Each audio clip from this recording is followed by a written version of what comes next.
একদল ডাকাত ঢুকলো ব্যাংক ডাকাতির জন্য।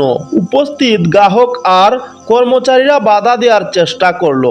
ডাকাতেরা বলল, ভাই, সব টাকা গেলে সরকারের যাবে আর প্রাণ গেলে যাবে আপনার, আপনারাই বুঝুন কোনটা বাঁচাবেন। এই কথা শুনে সবাই বসে গেল। ডাকাতেরা নির্বিঘ্নে টাকা নিয়ে চলে গেল। শিক্ষণীয় মানুষের মাঝে স্বার্থভিত্তিক বিভাজন সৃষ্টি করা, তাহলে তারা তোমার অন্যায় কাজে প্রতিরোধ করার সামর্থ্য হারিয়ে ফেলবে। ডাকাতেরা তাদের নিয়ে আসা বস্তা ভর্তি টাকা নিয়ে আস্তানায় ফিরে গেল।